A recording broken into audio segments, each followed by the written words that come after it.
All right, we're doing something different today. It's not gonna be about video games. It's gonna be about video games, but it's not gonna be me playing a video game. Um, I know my channel always talks about, or it says, this channel is video games and video game news, and I haven't gotten to the news part yet because I haven't found anything that really interests me enough for it to be like news. But this is cool. The PlayStation 2 turned 20 today. Um, and that's awesome because I really didn't. It didn't even wasn't even on my radar, and I saw a tweet about it, and I was like, oh no shit, it's 20 years old, and it started getting me thinking like, holy shit, that means I've been playing video games literally for 20 years of my life because I started playing on the PS1. So that means when this system came out, I was still playing the PS1. My uncle and my dad were teaching me how to play like Crash Bandicoot and Tony Hawk. I remember those were the games. Those were the two games that I played. The first games that I ever played. The PS2 came out today, 20 years ago in Japan. It was like the initial release. It didn't come out to the States until I think a couple months later, something like that.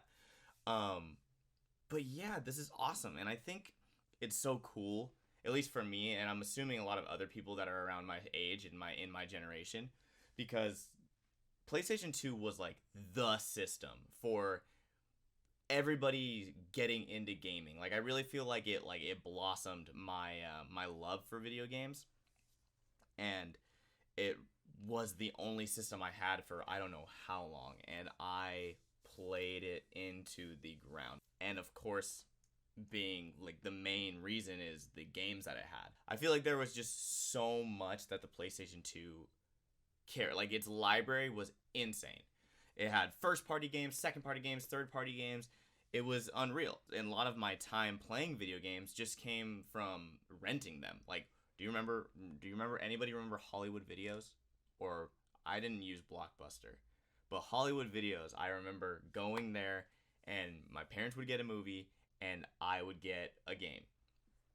And I think the reason I fell in love with video games so much is that I played so many random games that I either didn't finish or didn't care about or loved and wound up buying. And that was really cool because I feel like when I started really playing games, I didn't have a lot of games. It was just pretty much whatever my dad wanted to get. Because obviously I was like 5, 6, 7, 8 years old. I didn't have money. So he was like, hey, I'm buying this. Or if I asked for it. But usually the only time I got a game is when it was my birthday or it was Christmas. But the games that came out during the PlayStation 2 era, I think pretty much just paved the way for every single thing we play now.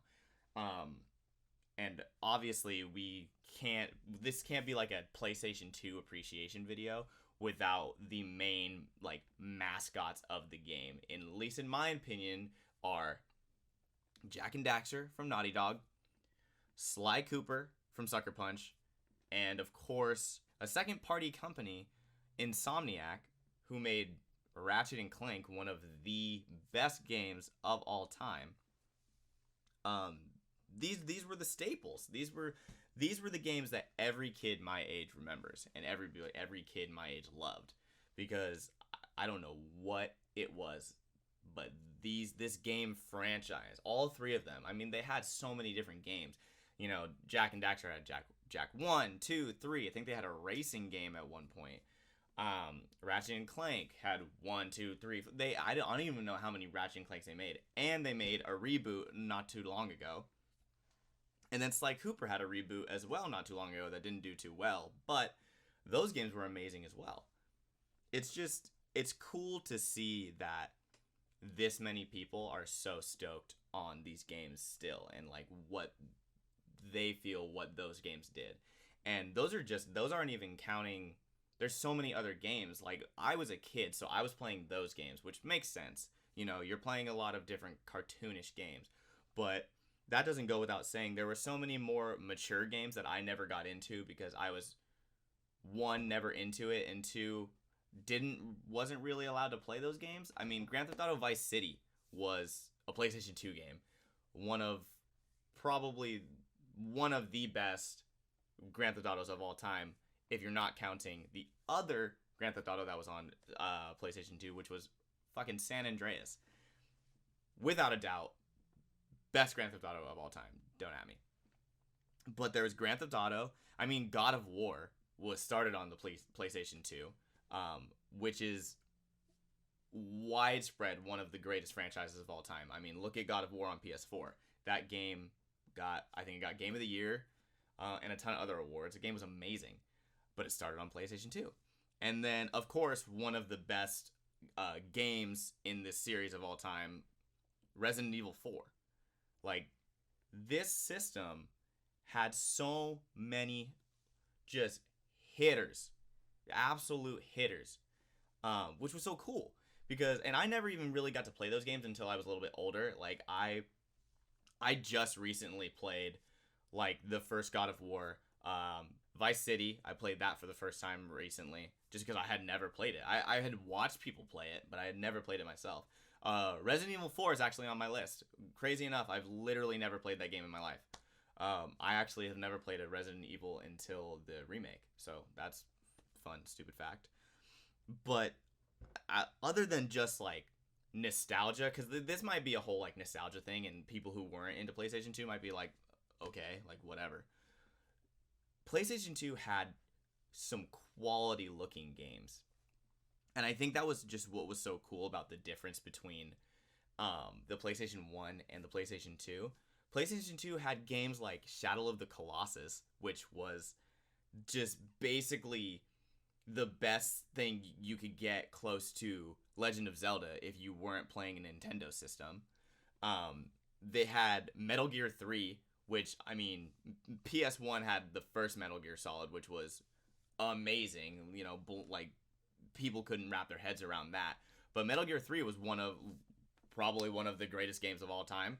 PlayStation 2. Gran Turismo 4, which is just like, it's weird that I'm pulling this one in there, but it was just a racing game that looked really good.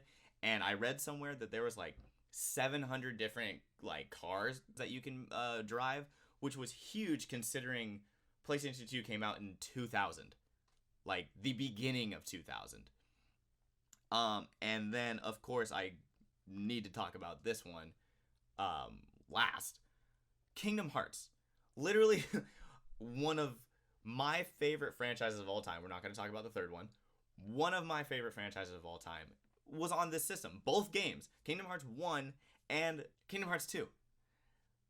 Insane. The Kingdom Hearts 2, like the jump between Kingdom Hearts 1 and 2 was actually insane considering it's still on this same system. Just the quality of the game. Like, this system basically paved the future of like what we could do.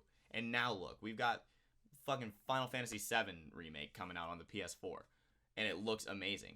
But we thought this looked amazing, and that's just what's cool to me. And I gotta thank fucking whoever was like, here's a PS2, play that instead of any other system. I don't even think I played an original Xbox.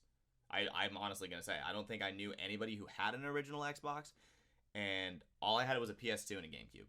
And most of all of my gaming was on the PS2. It's the only thing I remember, really. I mean, you got so much out of it, too. Nothing beats just the stories that people have when it comes to the PS2. Because there are so many different things that you can kind of talk about when it comes to older systems. And this is kind of with anything, but with the PS2 specifically, like for me, I never had a memory card. You know, I like I mean, eventually I did, but for a while when I first got a PS2, or when my dad got a PS2, and I don't know why, like, it wasn't just an immediate pickup, we did not buy a memory card. So there was times where I would be playing games and I would either leave my system on, or I just would play as long as I could until I had to turn it off, and I would have to start over every single time. Games like Ty the Tasmanian Tiger. I don't know if anybody remembers that game. That game was one of my favorites. I had to start that game over all the time. Kingdom Hearts 1, I had to start over all the time. I actually couldn't even beat Kingdom Hearts 1 without a Game Shark when I was younger. Also, Game Shark was compatible with this. I don't even think Game Shark is a thing anymore. But yeah, like things like that, it's just cool to me. And being able to read, I actually was on Twitter today and I just saw everybody's different stories and different games that they played. This console impacted so many people's lives, whether it was gamers or people who just needed a DVD player in their house. You know, it worked both ways. So it's just little things like that that's cool to me. I mean, I'm still learning shit about this system, which is now 20 years old. I can't thank Sony enough for basically paving my future in gaming, and now look at me, I'm doing this. I'm being a fucking nerd for 10 minutes talking about a system that I don't even play anymore. Anyways, I'm Sirens of Decay.